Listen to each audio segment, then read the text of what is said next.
बधाई देता हूँ। आप सबको ढेर सारी शुभकामनाएं देता हूँ। और हमारे बीच में बहुत ही बेहतरीन और बहुत ही अच्छे कलाकार भाई गजाधर पटेल जी, गोवर्धन गिर लहरे जी, उमेश सिन्हा जी, मनोज यादव जी और तुकाराम निषाद जी, मैं इन साथियों को भी बहुत बहुत बधाई देता हूं। और इन साथियों से भी मैं कहना चाहता हूं कि आपने अपने जागृति गीत के माध्यम से इतना बेहतरीन, इतना सुंदर आपकी रचना है, आपका स्वर है, आपका गाने की जो शैली है बहुत ही आकर्षक है। और इस नए वर्ष में मैं आप लोगों से ये आशा और उम्मीद करता हूं कि आप लोग इस जागृति जत्था की जो टीम है, इस टीम को और अच्छे ढंग से विस्तार करके आप लोग ऐसे कार्यक्रम की रूपरेखा तय करें कि आने वाले 3 साल के भीतर जब छत्तीसगढ़ में राजपाट की हम लड़ाई लड़ेंगे, तब तक आप लोग अपने जागृति जत्था के माध्यम से इस दुर्ग जिले में तूफान मचा दें। और जिस सत्ता की बात कर रहे हैं, निश्चित रूप से आने वाले दिनों में वो सत्ता हम लोग हासिल कर सकें। साथियों, आज बहुत सारी बातें श्रीमती गीता गेडाम जी ने आप लोगों के सामने कही, लता गेडाम जी ने कही। चलिए, कोई बात नहीं।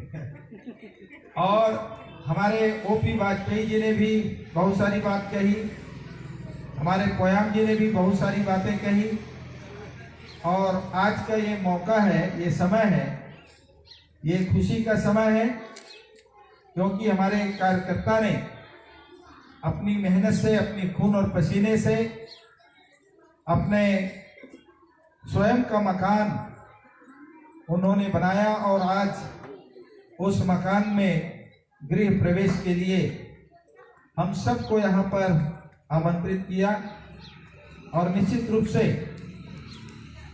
इस मौके को भी उसने अपने मूवमेंट के साथ जोड़ करके मूवमेंट के लिए इसका फायदा उठाने का काम उन्होंने सोचा। इस बात के लिए उनको मैं बहुत बहुत धन्यवाद देता हूं। हमें हर समय का, हमें अपने संगठन के हिसाब से, अपने विचारधारा के हिसाब से, अपने मिशन के हिसाब से हम उसको कैसे, उसका फायदा लें, समाज में उसको कैसे हम संदेश दें, ये बात उन्होंने, भाई बघेल जी ने सोचा। और यह सोच करके उन्होंने हमें यहाँ आमंत्रित किया। और मैं 200 किलोमीटर से चल करके आज आपके गांव में, आपके घर में यहाँ पर आया हूँ। ये अवसर आपने दिया, इस बात के लिए भी मैं आपका आभार व्यक्त करता हूँ। खास करके आज जिस मूवमेंट की हम बात कर रहे हैं, जिस विचारधारा की बात कर रहे हैं, ये कोई नई विचारधारा नहीं है, बल्कि इस देश का सबसे पुराना और प्राचीन विचारधारा है। आप सब पढ़े लिखे लोग इस बात को अच्छी तरह से जानते होंगे, समझते होंगे कि इस देश का जो प्राचीन सभ्यता और संस्कृति है, वो हमें पता चलता है मोहनजोदड़ो हड़प्पा की खुदाई से। मोहनजोदड़ो हड़प्पा की खुदाई के आधार पर इस देश में एंथ्रोपोलॉजिकल रिसर्च के आधार पर ये पता चलता है कि भारत का सबसे प्राचीन धर्म अगर कोई धर्म रहा है तो वो सत्य धर्म रहा। जिस सत्य धर्म को आज भी हमारे लोग, या हम कहें छत्तीसगढ़ के अंदर में आप ज्यादातर सुनते होंगे कि छत्तीसगढ़ में एक नारा बहुत गूंजता है, सतनाम सतनाम, सत्य हमारा धर्म है। तो बहुत सारे लोगों को लगता होगा कि ये कोई अलग सी बात कर रहे हैं, ये कोई अजीब सी बात कर रहे हैं, तो बात ऐसी नहीं है। अगर हम उत्तर भारत की ओर देखते हैं तो पंजाब में आप चले जाइए तो गुरु ग्रंथ साहब में भी तमाम सारे गुरुओं की वाणी जो है वो लिखी हुई है और वहां पर भी सतनाम का ही पूजा करते हैं या सतनाम को ही मानते हैं। अगर हम अपने आदिवासी समाज की तरफ देखते हैं तो आदिवासी समाज भी कोया पुनेम के नाम से वो सत्य को ही मानते हैं। भले से गोड़ी भाषा में वो बोलते हैं कोया पुनेम, लेकिन कोया पुनेम का जो शाब्दिक अर्थ है सत्य मार्ग, सत्य को मानना। तो जो हमारा मूल आदिवासी समाज है, जिसको आज के तारीख में हम लोग गोंड, कंवर, भैना, सिदार के नाम से जानते हैं, वो भी इस देश में सतनाम को ही मानता है। अगर हम अपने पिछड़े वर्ग की तरफ देखते हैं तो पिछड़े वर्ग में भी जो हमारे संत गुरु महापुरुष पैदा हुए, जिसमें खास करके अगर मैं महात्मा ज्योतिराव फुले जी का जिक्र करूं तो महात्मा ज्योतिराव फुले जी ने इस देश में सत्य शोधक समाज का स्थापना किया। सत्य शोधक समाज का स्थापना करके सत्य को ही मानने लगा और सत्य के संदेश को ही महात्मा ज्योतिराव फुले जी ने सारी दुनिया में फैलाने का काम महात्मा ज्योतिराव फुले जी ने भी किया। मेरा कहने का आशय यह है कि सत्य के मानने वाले पिछड़े वर्ग भी है।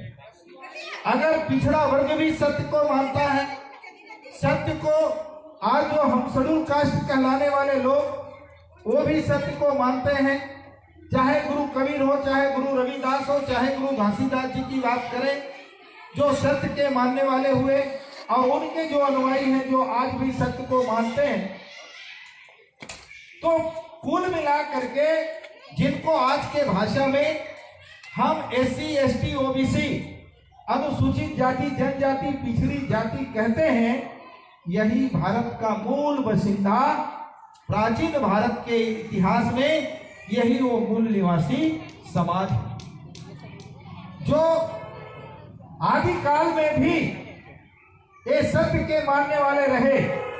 लेकिन ये भी इतिहास है कि भारत में आर्यों का आगमन हुआ, और जब आर्यों का आगमन हुआ तो भारत के प्राचीन सभ्यता और संस्कृति को उन्होंने नष्ट करके फिर अपनी सभ्यता और संस्कृति इस देश के अंदर में स्थापित किया।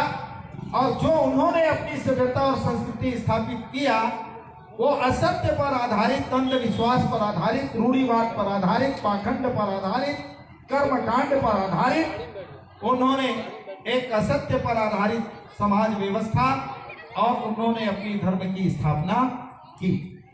लेकिन साथियों, इस असत्य को,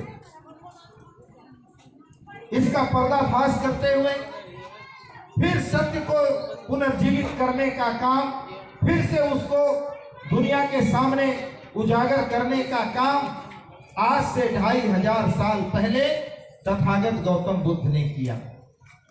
तथागत गौतम बुद्ध ने सत्य का खोज करके उस सत्य के संदेश को, उन्होंने दया, करुणा और मैत्री के संदेश को, भाईचारा के संदेश को, समता स्वतंत्रता के संदेश को उन्होंने सारे विश्व में फैलाने का काम किया। और आपको ये मालूम होना चाहिए कि वही इस देश के अंदर में सत्य धर्म बुद्ध काल में बुद्धिज्म के नाम से फलते और फूलते रहा। हजारों साल तक ये सत्य धर्म इस देश के अंदर में बुद्धिज्म के नाम से फला फूला। लेकिन ये भी इतिहास इस देश के अंदर में है कि एक बुद्धकालीन अंतिम शासक था, राजा था बृहद्रथ, जिसकी हत्या इस देश के अंदर में पुष्यमित्र शुंग ने किया। और पुष्यमित्र शुंग के बाद फिर उन्होंने बुद्धिज्म को, बुद्ध के संदेश को, बुद्ध के विचारधारा को, उस सत्य के विचारधारा को, उस सत्य धर्म को फिर से उन्होंने उसको तहस नहस करने का काम किया।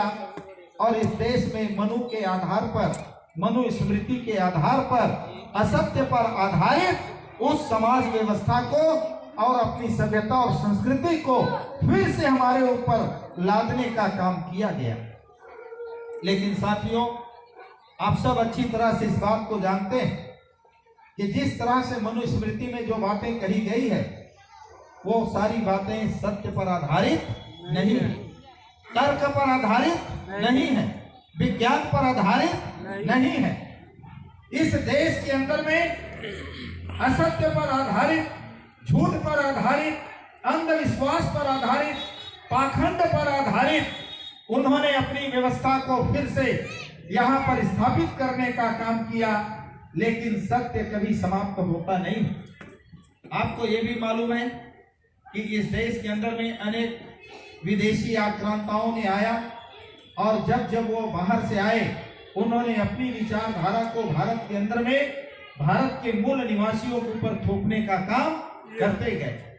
लेकिन इस देश में जब मुगलों का शासन चालू हुआ, मुगल साम्राज्य जब चल रहा था, तो मुगल शासन काल में आपको इतिहास ये भी मालूम होगा कि मुगलों के जमाने में फिर हमारे बीच में गुरु कबीर साहब भी हुए, हमारे बीच में गुरु रविदास जी हुए, इस देश के अंदर में गुरु नानक हुए, गुरु गोविंद सिंह हुए, अनेक ऐसे गुरु भारत के अंदर में पैदा हुए।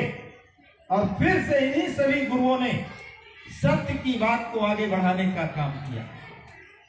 अगर गुरु कबीर की आप पूरा विचारधारा, उनकी वाणी, उनके साहित्य, उनके ग्रंथ अगर आप अध्ययन करेंगे तो गुरु कबीर साहब ने सत्य की बात को ही आगे बढ़ाया। गुरु रविदास जी ने सत्य की बात आगे बढ़ाया। लेकिन साथियों, ये भी बात सही है कि मुगल आए, मुगल का भी राजपाट चला गया, लेकिन मुगलों के बाद फिर हमारे बीच में अंग्रेज आए और जब अंग्रेज इस मुल्क में आए तो अंग्रेजों के शासन काल में फिर हमारे बीच में एक और गुरु पैदा हो गए। आज से 264 साल पहले इसी छत्तीसगढ़ के अंदर में परम पूज्य गुरु घासीदास बाबा जी पैदा हुए। और जब गुरु घासीदास जी पैदा हुए तो गुरु घासीदास जी ने भी जिस तरह से बुद्ध ने सत्य के खोज के लिए अपना राजपाट सब छोड़ करके निकल गए और सत्य के तलाश करने लगे और अंत में उन्हें सत्य के रूप में बोधिसत्व का ज्ञान प्राप्त हुआ। और जैसे ही उनको बुद्धिसत्व प्राप्त हुआ, सत्य का प्राप्त हुआ, उन्होंने सत्य को सारी दुनिया को बताने का काम किया। ठीक उसी तरह से परम पूज्य गुरु घासीदास बाबा जी ने भी अपने घर से निकलकर जंगल और पहाड़ों में जाकर उन्होंने भी इस बात का खोज करना शुरू किया कि सही माने में सत्य क्या है और सत्य कहाँ है, और सत्य के खोज करके फिर उन्होंने सत्य को उजागर करने का काम किया। क्योंकि साथियों, ये तो आप अच्छी तरह समझते हैं। अब मैं ये बात कह रहा हूं तो कुछ लोग तर्क करेंगे कि गुरु घासीदास जी ने कौन सा सत्य को खोज के लाया। कुछ लोग तर्क कर सकते हैं। तो ऐसे तर्क करने वालों के लिए मैं बताना चाहता हूं, मैं जहां तक गुरु घासीदास जी को समझ पाया तो गुरु घासीदास जी ने इस बात का खोज किया होगा, जहां एक तरफ तुलसीदास जी ने जो बात लिखी है कि पूज्य ही विप्रशील गुणहीना और शूद्र नहीं गुण ज्ञान प्रवीणा, यानी कि ब्राह्मण सभी गुणों से हीन हो फिर भी वो पूजनीय है। ब्राह्मण सभी गुणों से हीन हो फिर भी वो पूजनीय है, चाहे वो चोर हो, लुटेरा हो, नंगा हो, लुच्चा हो, कुछ भी हो, लेकिन वो पूजनीय है। और शूद्र चाहे कितना बड़ा बुद्धिमान ज्ञानवान क्यों ना हो, लेकिन वो सम्मान देने के योग्य नहीं है, उनका पूजा करना नहीं चाहिए। ये मैं नहीं कह रहा हूं, तुलसीदास जी का चौपाई कह रहा है। तो तुलसीदास जी ने ऐसा क्यों लिखा? क्योंकि शास्त्रों में ये भी बात लिखा कि ब्राह्मण जो है मुंह से पैदा हुआ, इसलिए वो ब्रह्मा के मुंह से पैदा हुआ, इसलिए वो सबसे ऊंचा है, पूजनीय है। और क्षत्रिय भुजा से पैदा हुआ इसलिए वो उसके नीचे है। वैश्य जंघा से पैदा हुआ, शूद्र पैर से पैदा हुआ इसलिए वो सबसे नीच है, छोटा है। तो गुरु घासीदास जी ने सोचा होगा कि भाई क्या मुंह से पैदा होना संसार में सत्य हो सकता है? नहीं। क्या ये प्रकृति का नियम हो सकता है? क्या कुदरत का ये नियम हो सकता है? तो मुंह से जन्म लेना ये प्रकृति के नियम के विपरीत है, यानी कि ये असत्य है। तो फिर सत्य क्या है? तो सत्य ये है कि मेंखे मेंखे एक बराबर, यही संसार का सत्य है। क्योंकि पृथ्वी में जितने भी मनुष्य हैं सभी मनुष्य का शारीरिक संरचना एक जैसा है, सबका हाथ पैर है, सबका एक जैसा बॉडी है। रंग किसी का काला हो सकता है, किसी का गोरा हो सकता है, लेकिन शरीर का बनावट तो सबका एक जैसा है। सबके अंदर एक जैसा खून है, लाल रंग का खून सबके अंदर है। सबका खान पान एक है, सभी अन्न खाते हैं, सबका मल मूत्र एक है। जैसे हम गाय का गोबर देखते हैं, कुत्ते का गोबर देखते हैं, घोड़े का गोबर देखते हैं, हाथी का गोबर देखते हैं, समझ जाते हैं ना कि ये गोबर किसका है। लेकिन इंसान का देख करके कोई समझ पाता है कि कौन ब्राह्मण का है और कौन क्षत्रिय का है और कौन शूद्र का है? क्योंकि सबका खान पान एक जैसा, सबका मल मूत्र एक जैसा। तो इसका मतलब है मनुष्य का शारीरिक संरचना एक जैसा।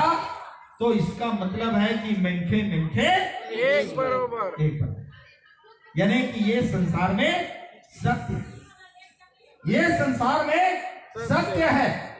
तो कुल मिलाकर के बाबा गुरु घासीदास जी ने जब वो छाता पहाड़ में जाकर जब तप करने लगे, सत्य को खोजने लगे कि सही मायने में सत्य क्या है, तो बाबा जी को ये ज्ञान प्राप्त हुआ। जिस तरह से सत्य का बोध बुद्ध को हुआ, ठीक उसी तरह से सत्य का ज्ञान बाबा गुरु घासीदास जी को हुआ। उन्होंने भी पाया कि संसार में जन्म सत्य है, संसार में जन्म सत्य है। जो भी इस पृथ्वी में जीव जंतु हैं, हम सब जन्म ले रहे हैं ना, तो संसार में जन्म सत्य है और संसार में मरण भी सत्य है।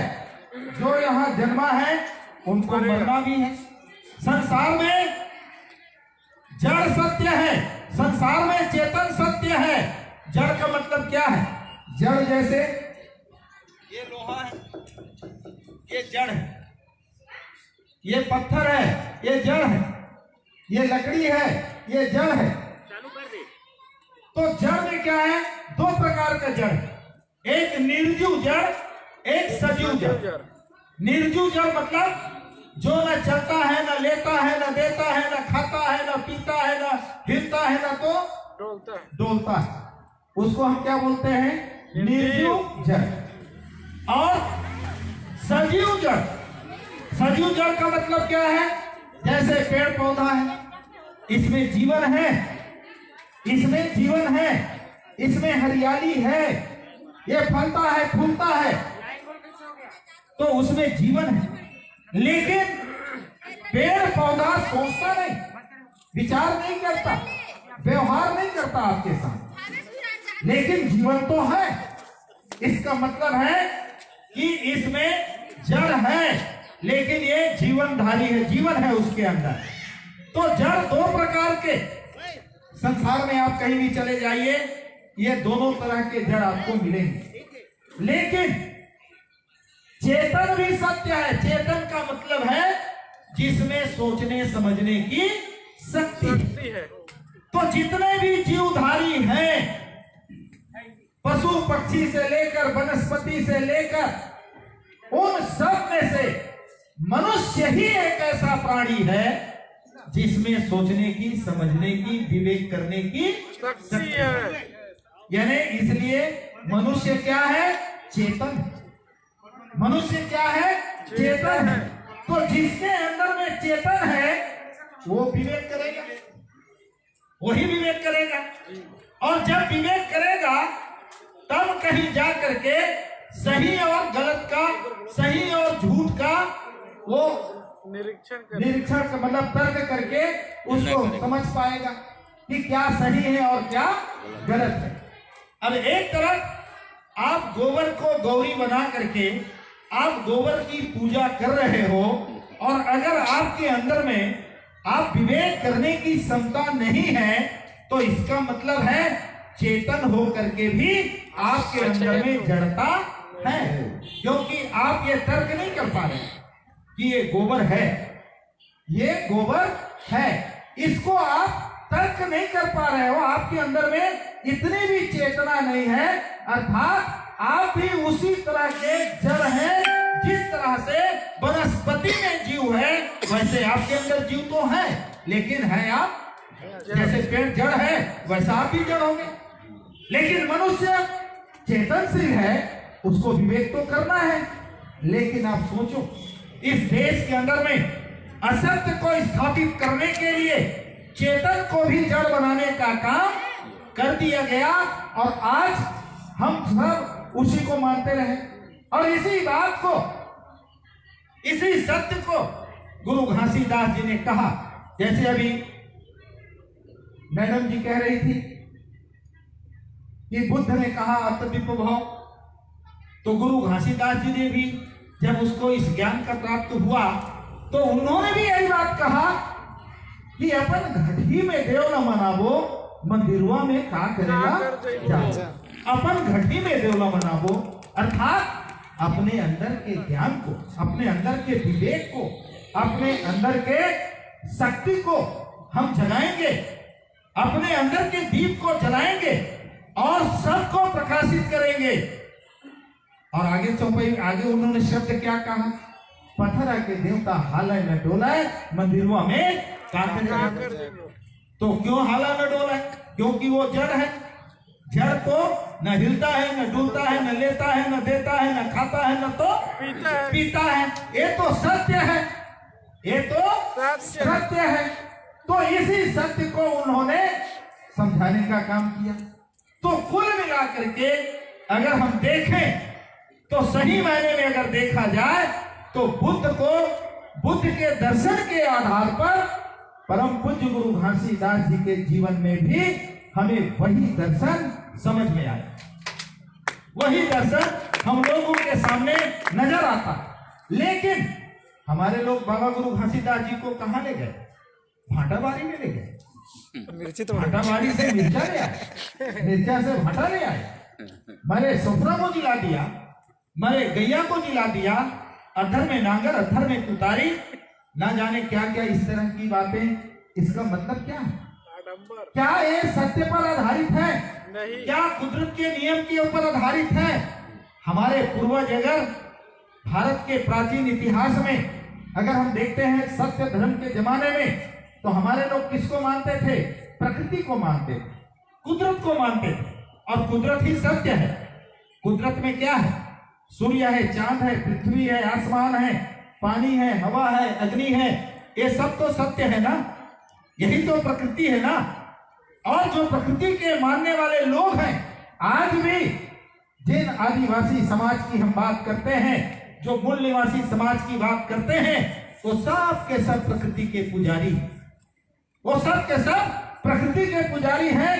कहीं पर भी किसी तरह के ऐसी चीजों को जो असत्य पर आधारित है वो मानने के लिए तैयार नहीं है। ये भारत की मूल संस्कृति की बात कर रहा हूं मैं, ये भारत की असली संस्कृति है। लेकिन आज हमें क्या सिखाया जाता है? भारत की ये संस्कृति है, ये सभ्यता है। तो जो सभ्यता है वो आज जिस सभ्यता और संस्कृति की दुहाई दी जाती है वो असमानता पर आधारित है, झूठ पर आधारित है, अंधविश्वास पर आधारित है, पाखंड पर आधारित है। हमारे लोगों को कहते रहे कि ऐसे करोगे तो स्वर्ग जाओगे, यहाँ पर ऐसे करोगे तो नरक चले जाओगे, तो नरक से बचना है तो ये करो, और स्वर्ग जाना है तो ये करो। तो स्वर्ग और नरक के चक्कर में हमारे लोग भटकते रहे। लेकिन बाबा गुरु घासीदास जी ने सत्य का ज्ञान कराया। क्या ज्ञान कराया? सत्य। गुरु घासीदास जी ने कहा असली धर्म क्या है? तो सत्य है। और उन्होंने कहा रोटी, कपड़ा और मकान ये तीनों सतलोक समान। सतलोक मरने के बाद आसमान में नहीं मिले। कोई नरक स्वर्ग आप ऊपर में नहीं है। इसी जीवन में नरक है और इसी जीवन में स्वर्ग है। तो भाई चाहे से तो रोटी, कपड़ा और मकान ये तीनों सतलोक समान है। जब इंसान के पास रोटी है, आज पूरा देश के अंदर में हाहाकार मचा है। आप देख रहे होंगे दिल्ली के चारों तरफ किसान जो है आंदोलन कर रहे हैं। देश का पेट भरने वाला किसान आज सड़कों में है। अगर लोगों को खाना ना मिले, लोगों को रोटी ना मिले, रोटी कहां से पैदा होती है? रोटी खेत से। कौन पैदा करता है? किसान पैदा करता है। कोई टाटा, डालमिया, कोई गूगल से रोटी नहीं बना सकता और गूगल की रोटी से आपका पेट नहीं भर सकता। भरेगा तो आटा की रोटी से ही, और आटा गेहूं से पैदा होगा और गेहूं खेत से पैदा होता है। अब जरा दर्शन सोचो हमारे गुरु घासीदास बाबा जी का, जिन्होंने कहा कि रोटी, कपड़ा और मकान ये तीनों सतलोक समान। अगर जिनके पास रोटी है तो वो खुशहाल हो, जिनके पास कपड़े हैं तो खुशहाल होंगे। अगर आज इस ठंड में किसी को खुला बदन रात भर खड़ा कर दो तो समझ में आ जाएगा तीनों लोग दिख जाएंगे, जैसा ये बोल रहे हैं। अगर लोगों के पास मकान ना हो, यानी जीवन की, इंसान की अनिवार्य आवश्यकताओं में से सबसे अनिवार्य आवश्यकता रोटी, कपड़ा और मकान, और ये जिनके पास हो वही जीवन में स्वर्ग का आनंद, स्वर्ग का सुख ले सकता है, सतलोक को वो प्राप्त करता है। आज हम रोटी के तलाश में दिल्ली, पंजाब, हरियाणा, जम्मू कश्मीर न जाने कहां कहां जा रहे हैं, और हम दूसरों के बंधुआ मजदूर बने फिरे। तो इसलिए मेरा ये कहना है कि हमारे गुरु ने हमें सत्य का सही मार्ग बताया। अगर हम गुरु घासीदास जी के पूर्व गुरु रविदास जी के हम देखते हैं, समय की बात करते हैं, तो गुरु रविदास जी ने भी क्या कहा कि ऐसा चाहूं राज मैं